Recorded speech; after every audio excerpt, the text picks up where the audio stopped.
Thank you very much. Thank you very much. We've had an exciting time. It's been incredible. And as you know, we just hit the highest we've ever hit on the Dow. The stock market's the best it's ever been. Jobs are the best they've ever been. A couple of other little factors, not so bad. We're doing great, and we have a great military, and I thank you for that. And I want to thank Marilyn. She's been a friend of mine for a long time, and she's done an incredible job, and she just did me a beautiful favor, keeping it a beautiful Sikorsky plant open in the great state of Pennsylvania. Some people would say Commonwealth. I'll call it both. But all I know is they're really happy in Pennsylvania right now. And we love Pennsylvania, and I really appreciate what Marilyn did. I'm thrilled to be back in your great state, a state that I won, and we won it not so late in the evening, a little bit early in the evening, actually, which is even better. And we had a lot of support from your company. Derco has been incredible. We have a lot of support here, and one of the reasons I'm here is Marilyn. One of the reasons I'm here are you, because we really have had tremendous, there's a great spirit in this company.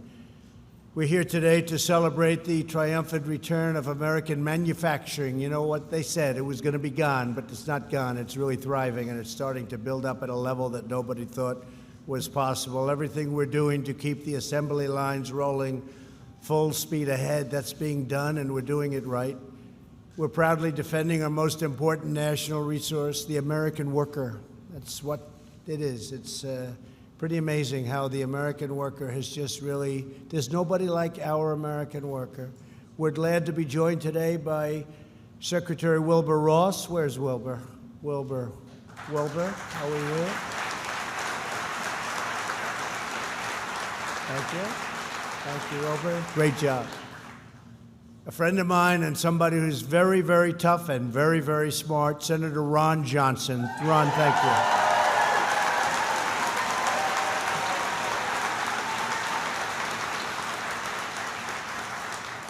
And two real fighters. They fight for us, and they fight for you, and they fight like nobody. Representatives Glenn Grothman and Sean Duffy. Sean, thank you, Sean. Thank you, fellas. Thank you. I especially want to thank your general manager here at Derco, Peter Winkler. Peter? Good job. They were showing me some of the work they do. It's beautiful, it's complex, and it is real stuff. That's the real deal, right, Peter? For 40 years, the patriots of Derco Aerospace have built and repaired parts for airplanes, jets, and helicopters, and you have done it with unmatched precision and unmatched skill. Really an incredible company. Recently, our entire nation was inspired by the mastery of your craftsmanship during our wonderful Independence Day celebration on the National Mall. It's called a suit, right? Salute to America. That was something. They weren't sure, the fake news, they weren't sure if people were going to show up. Did they ever show up, right? Did they ever show up? We had a tremendous, it was packed, and it was raining. It was, people said, did I have a tent? Because I looked very dry. I said I wasn't dry and I had no tent. It was a rainy day, but in a way it was a beautiful day. And when those planes and helicopters flew overhead, it was something like we haven't really seen too much lately. There's tremendous spirit and love in our country. That day, the United States Marines soared overhead in a magnificent aircraft like the ones you support from here in Milwaukee, the MV-22 Osprey. Our country also witnessed the awesome might of the U.S. Navy flying another plane that you will soon support, the unstoppable stealth F-35 Lightning II.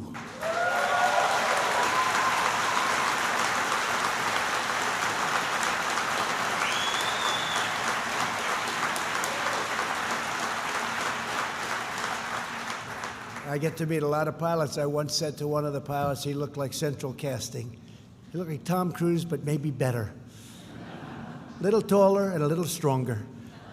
And I said, so tell me, how good is the F-35 compared to other planes, enemy craft?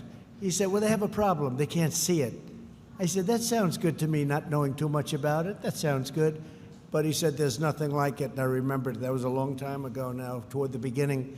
In addition, workers at this facility help maintain our massive C-130 Hercules transport planes and our fearsome UH-60 Black Hawk helicopters and our F-16 Fighting Falcons. Great.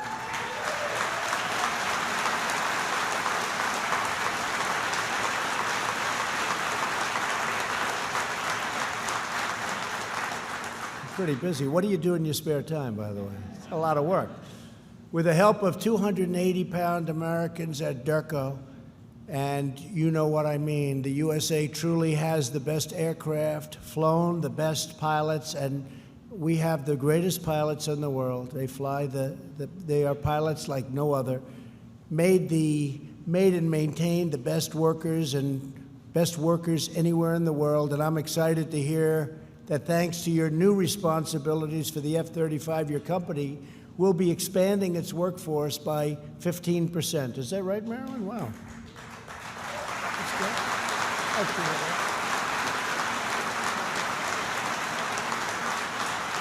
That's good. Since the election, we've created more than 6 million new jobs. Nobody would have believed that during the campaign. If I would have said 6 million jobs, they would have said, oh, he's exaggerating. I did say like 4 million, but we got 6 million, so I was under-exaggerating, including more than 500,000 manufacturing jobs. We added 224,000 jobs last month alone, which is a tremendous number, far greater than projection. Last year, U.S. manufacturers reported the highest optimism ever recorded. So folks like Marilyn would say we're the most optimistic we've ever been. Would you say that's true? You better say yes, Marilyn. She knows. I know Marilyn very well, and I know she feels that way. We're now the economic envy of the entire world. When I meet prime ministers and presidents and kings and queens, they all start off by congratulating me on the great economy. Wages are rising fast, and rising fastest for our blue-collar workers. That's exciting. You hear so much about the upper end. Well, they don't realize the blue-collar, proportionately blue-collar workers, the manufacturing companies, these are the companies that are doing so well. Unemployment has reached the lowest rate in over half a century, and we expect to soon be beating that.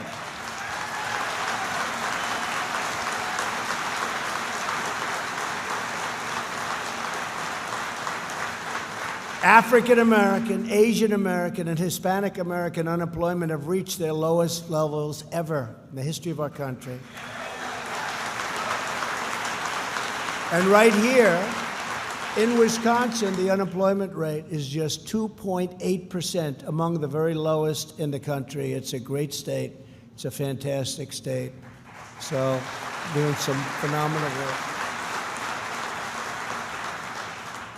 We've powered our economic turnaround by following two fundamental rules. If it hurts American workers, we don't do it.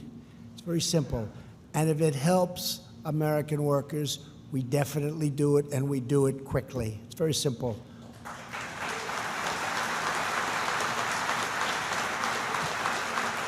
Our agenda is pro-worker, pro-family, pro-growth, 100% pro-American. It's America first. It's make America great again. And you know what? Now it's keep America great, because we're doing awfully well. We're doing awfully well. To stop the offshoring, you know what offshoring is, of American jobs, I signed the largest package of tax cuts and reforms in the history of our country. Since then, $876 billion, that's a lot even for you, Marilyn, right? That's a big number. Has poured back into the United States from abroad. We want companies to invest, hire, build, and grow right here in America and right here in Wisconsin.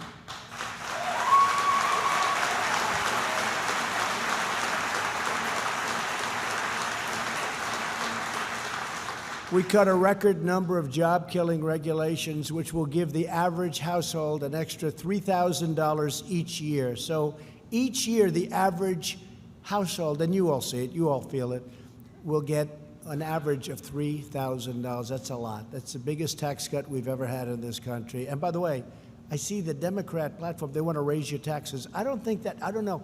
Maybe, I haven't been a politician too long. Somehow that doesn't play well, right? They want to raise your taxes. Okay, we'll figure that one out.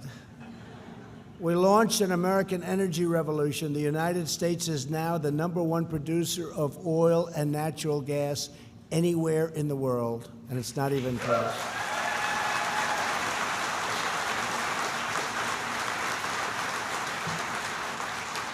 And with a couple of environmental approvals for certain pipelines, we can get that and really do something with that number. It'll go up very substantially, very quickly, especially in the state of Texas. We're reversing decades of economic surrender and restoring America's industrial might. We surrendered economically. What we did was so crazy. We helped other countries that we never thought about our own country. We lost the magic. We've gotten it back, and we've gotten it back, I think you'll soon see, greater than ever before.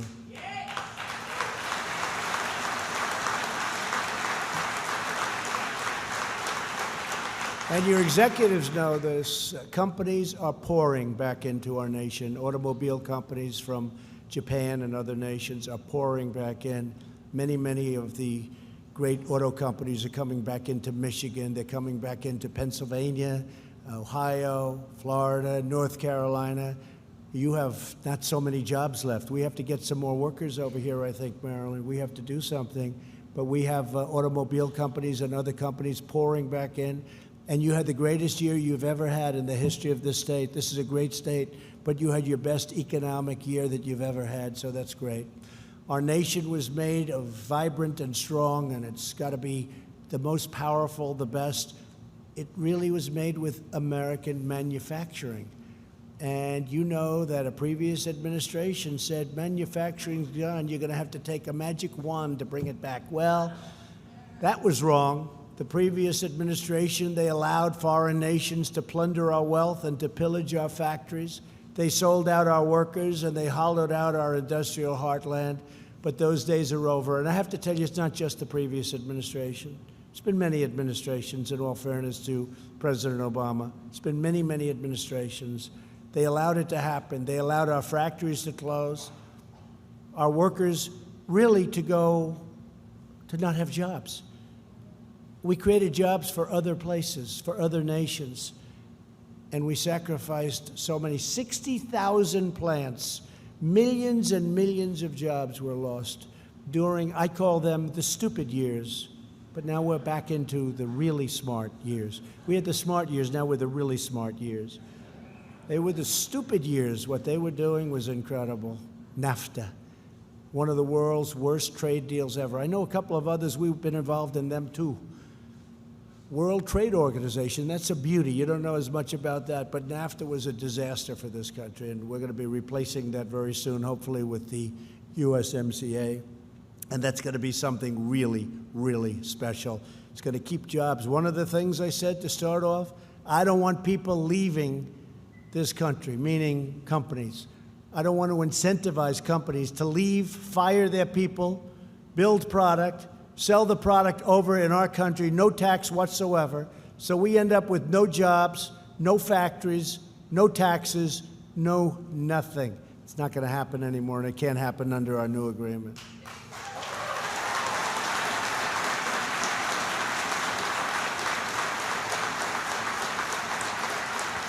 And I've been talking about this subject for 20 years. It's possibly one of the reasons I ran. I used to look at Michigan, where they'd lose their car companies one after another. You lost so many companies in Wisconsin. Everybody lost Ron. Everybody lost companies. They were losing companies left and right. And we're not going to have that anymore. We have an incentive now to stay in this country. We have an incentive to build and manufacture in this country. And that's the way we want it. That's the way it's going to be. It's going to be America first.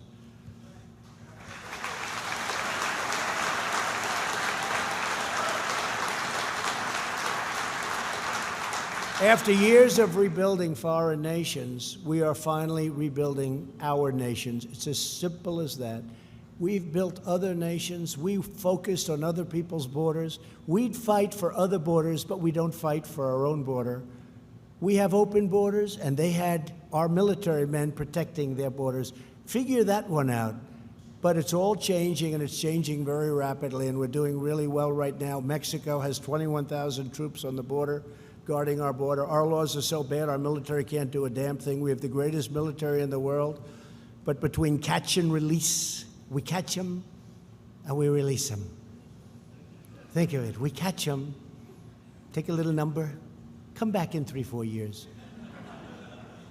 These are the Democrats, and they should change them, Sean. They should change them so easily, but they don't want to do it. It's politics. They want open borders. I really think they want open borders. Even though 4 or 5 years ago, they all wanted strong borders and they wanted walls and everything else. That was when they were sane, but they're no longer sane. For years, politicians let China take the crown jewels out of our country.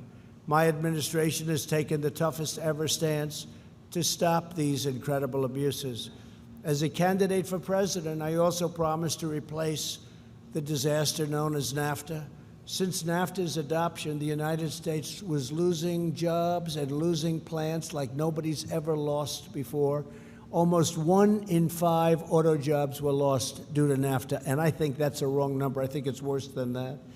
But now we're demanding that you get, as people working here and as companies and as a great strength, I want you to have strength, but I want you to have a level playing field.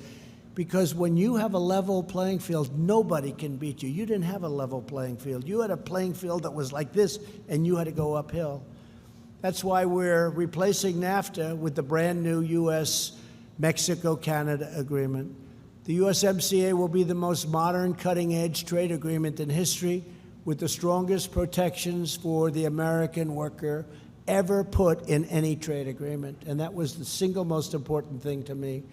The USMCA will close the biggest loopholes that caused the mass exodus of manufacturing. You had an exodus of manufacturing under NAFTA.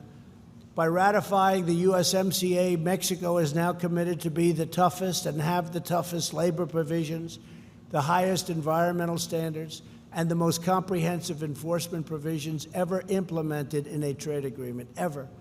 For years, labor unions and lawmakers urged past administrations to secure these types of trade provisions. They did absolutely nothing. No administration did anything except lose jobs. We were laughed at by the rest of the world. We were patsies. And I didn't blame China. I didn't blame all of these countries. Mexico, they took 30% of our automobile business. I don't know if you know that or not. They have plants the likes of which you've never seen before. They took 30%, probably more than that, of our automobile. I don't blame them. I don't blame anybody. I blame our past leaders. I blame the people in administrations that allowed this to happen. It's not China's fault that we were stupid. It's not China's fault that we allowed it to happen. We lose $500 billion a year. It's now turning. We're taking in billions and billions of dollars in tariffs. I'm giving billions of dollars back to the farmers because they pinpointed the farmers. They said, we're not going to buy here, we're not going to buy there, because then Trump will stop doing to us what he's doing. Except the farmer said, we don't care, because he's right. Because for 15 years, the farmer, if you look, 15 years, it's been like this. It's a one-way street, and it was a street downward. But it's been incredible. And I'll never forget, I had a meeting, Marilyn, with farmers a year ago. And I told them what is going to happen. And I said, you're going to be the single biggest beneficiaries ultimately. And I said, we're going to get you subsidies. We're going to get, and farmers looked at me like all at one time. I had probably 30 in a big, beautiful room, the cabinet room at the White House. Beautiful for the cabinet. But I wanted the farmers in the cabinet room because I like the farmers. And they said, sir, we don't want subsidies. I said, what do you mean? We don't want subsidies. We want a level playing field. I said, how can you tell me? Nobody's ever said that. Everybody's coming in here looking for whatever they can get. We don't want subsidy. It was, to this day, it's never happened before. They didn't want that. They just wanted a level playing field. They said, give us a level playing field and nobody can beat us at what we do. I thought it was one of the most beautiful things. But in the meantime, they were targeted by China. I went to Sonny Perdue and I said, Sonny, how much has China spent, let's say, in just about the biggest year? He said, $16 billion, sir. I said, here's what I'm doing. I'm giving our farmers $16 billion out of the tariffs, which frankly are much more than that. I shouldn't say that because they'll ask for more. But they are. The tariffs are far more than that. And a lot of companies are leaving China now because they want to go to a non-tariffed country. And some of those companies are coming here.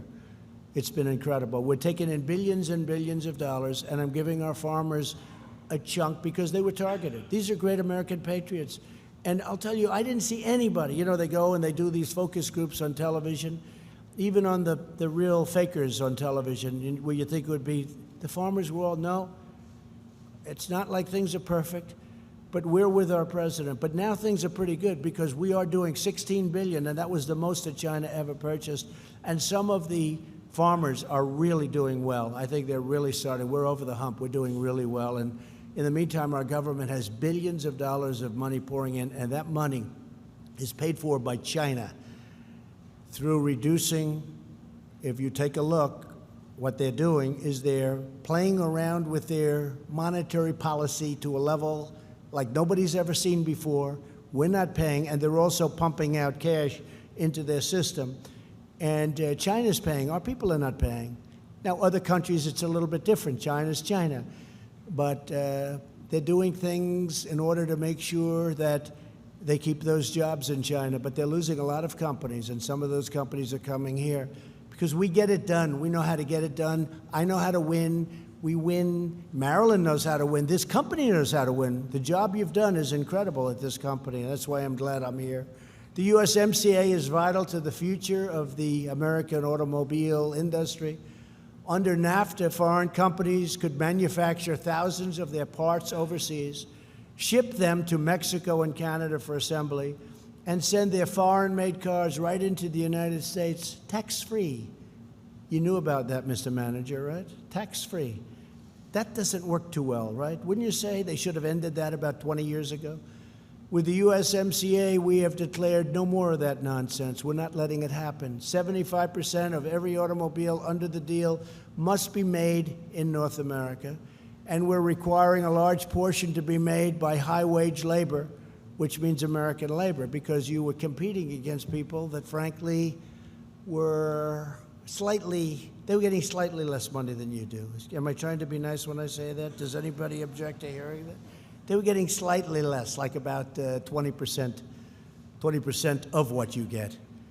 The USMCA is, but it was unfair to our country. It was unfair to our people. It was unfair to our workers. The USMCA is estimated to create 76,000 brand new American auto jobs, and very quickly. That means more cars, more trucks, and auto parts will be stamped with those beautiful words, made in the USA. Remember, we used to see that all the time, made in the USA?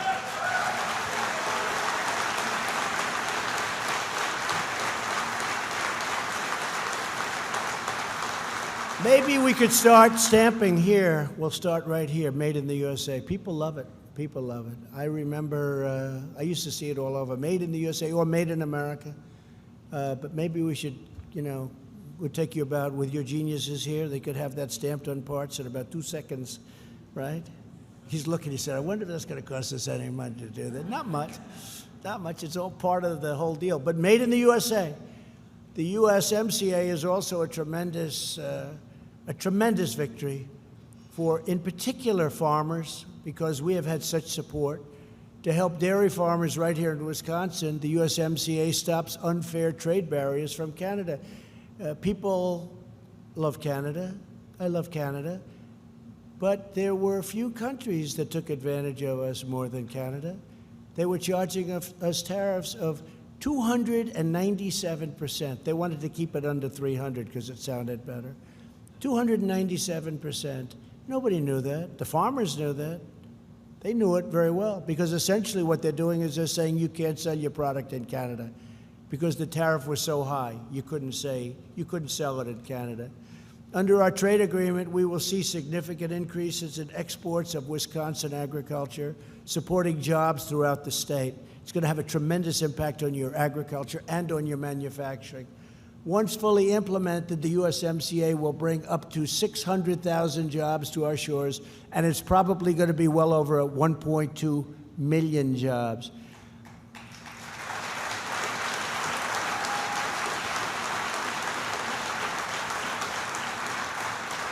And here at Derco, you'll be able to expand your commerce with Canadian customers and suppliers, and they'll be buying your product. Now they have an incentive to buy your product. Before this deal, they had no incentive whatsoever to buy product in the United States. I want to personally thank Marilyn and Lockheed Martin for supporting this groundbreaking agreement. What you've done is really great. You've been calling everybody, I hope, right? I've heard you have. You know, the wake was left. They're calling, can you get her off our back? That's good. That's what I want. That's why I told Marilyn, see if you can do it, if you want to do it. We need help from the Democrats to get it done because it's political season. And I say it's a bipartisan. Let it be a bipartisan bill. I don't want credit for it. Let it be a bipartisan bill, the USMCA.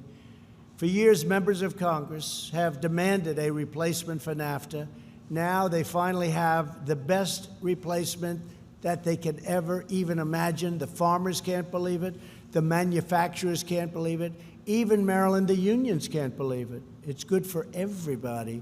So on behalf of our nation's loyal, hardworking citizens, I'm calling on Congress to pass USMCA and send it to my desk immediately for signature. We shouldn't be playing around. And every day that goes by, it gets more and more political because we get closer and closer to the election. And maybe it's harder. It shouldn't be hard. I mean, the day before, you should sign this the day before the election. But view it as a bipartisan bill.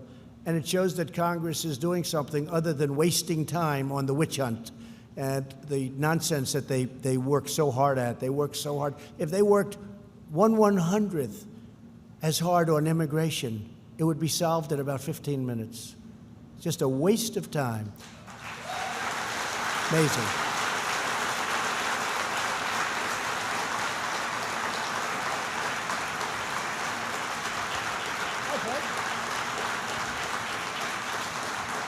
Thank you.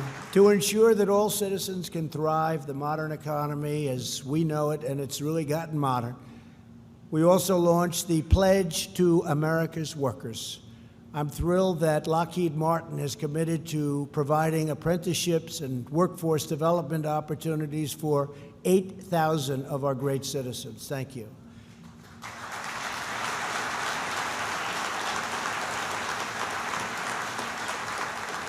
My administration lives by a very crucial motto, a motto that you would agree with 100%. Buy American and hire American. Those other days are gone.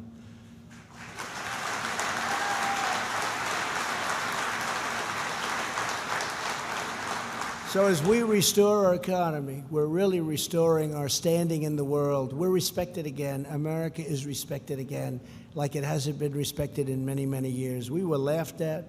We were scoffed at. We were liked. Why shouldn't we be liked? We were a patsy. But we're respected again, folks. As you know better than anyone, economic security is national security. And here at Derco, 1 in every 5 employees is a veteran. That's a great number.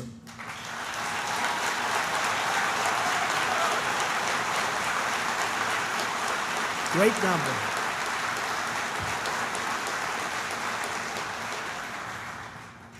And by the way, Sean, stand up for a second, Sean. I want to just say, reciprocal trade, right? I put him in charge. I said, do me a favor. When a country charges us 100%, we charge them 100%. When a country charges us 25, we charge them 25. When one charges us, in some cases, 340%, we charge them 3. So something's going to happen. Maybe they'll go down to 0, or maybe we'll take in a lot of money. But Sean's in charge. The Reciprocal Trade Act of probably, we'll say, 2019 or 2020, call it whatever you want. It has to get done. When that gets done, nobody's going to be taking advantage of this country any longer. So I appreciate you doing that. Reciprocal Trade Act. My favorite word, reciprocal.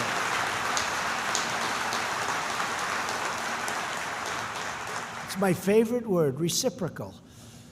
Among those with us today is Teresa Spradertrin, who began her career in the U.S. Air Force and the Wisconsin Air National Guard. Where is she? Where is she?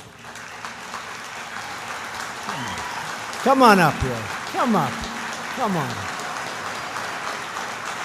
In the military, She supported legendary aircraft such as the U-2 and the SR-71 Blackbird for the past 21 years from right here in Derco. They like you, by the way, Teresa. They really like you. You know, you like them too, I'll bet, right? I do. Teresa's continued to keep our nation's aircraft flying. I want to just thank you. You're a very special person. I said, I want a couple of special people. We don't have too much time, just give me one. And they gave me you. That's pretty good. Say a few words.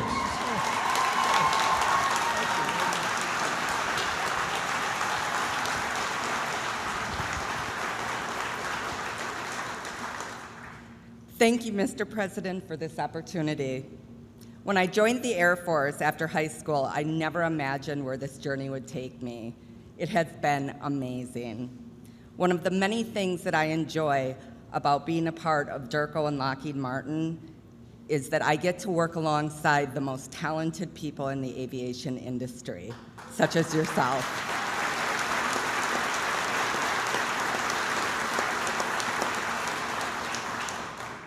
As a veteran, I'm incredibly proud to work for Lockheed Martin because I continue to support our men and women in uniform every day.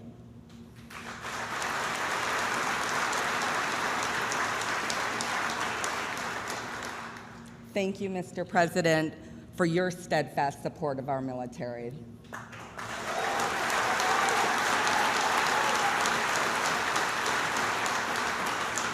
I would also like to thank Ms. Houston and my Lockheed Martin and Derco family.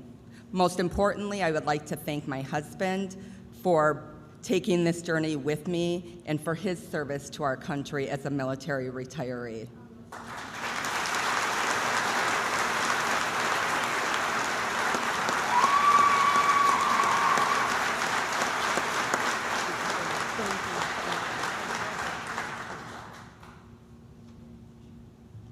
Great job. Thank you, Teresa. Thank you very much. Good family. Nice? Beautiful. Thank you. To ensure our service members have the tools they need, we're rebuilding the U.S. Armed Forces with $700 billion last year, and this year $716 billion. That's the highest ever. And I must say the projected budget is probably in the neighborhood of, you'll be happy about this, Marilyn, $730 billion, maybe $733 billion. But you know, our armed forces were depleted. They were just depleted. They were tired, they were exhausted, the planes were old, the equipment was old, even the uniforms were old. And there's no other more important job that a president has. You know, they say United States Supreme Court judges, that's very important. But I think even before that, it's our military, it's defense. So while I like to cut budgets, and all of the folks up here and Ron, we like to cut budgets, we also have to have a strong military. In other words, budgets don't mean too much when you get right down to it. So we don't have a big choice.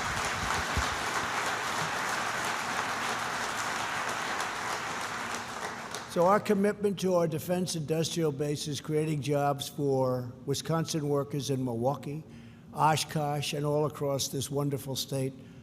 From Wisconsin to Arizona, Pennsylvania to California, workers such as you are forging new tanks and ships and submarines and beautiful American aircraft to make our military the most powerful anywhere on the face of the earth.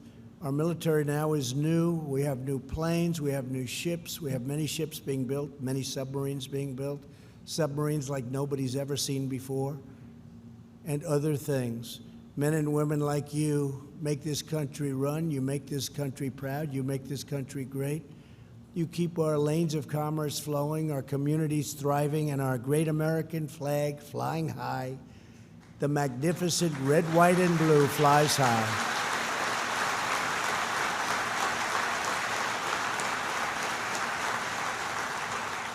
Every day you're building our nation's unlimited future, and you are doing it with American hands, American hearts, and with American steel. Our steel companies are coming back so strongly. The dumping is slowing down, and when they do dump, they pay a very, very heavy price. It's called 25% right into the Treasury of the United States. and our steel companies are coming back, and they're coming back strong. No one can beat the American worker, and no one can match the might of loyal, dedicated, patriotic American citizens. You incredible people. Today and every day, we will fight for our workers. We will fight for your families. We will fight for Wisconsin, and we will fight with all of our soul for the glorious nation that we all love. Together, we are making America stronger and greater than ever before. And to Maryland, to everyone at Derco, I want to thank you, sir. I want to thank you very much. What a job you do, what a great company this is, and what incredible people I've met today. And it's been my honor to be here. God bless you. God bless everyone. Thank you. Thank you.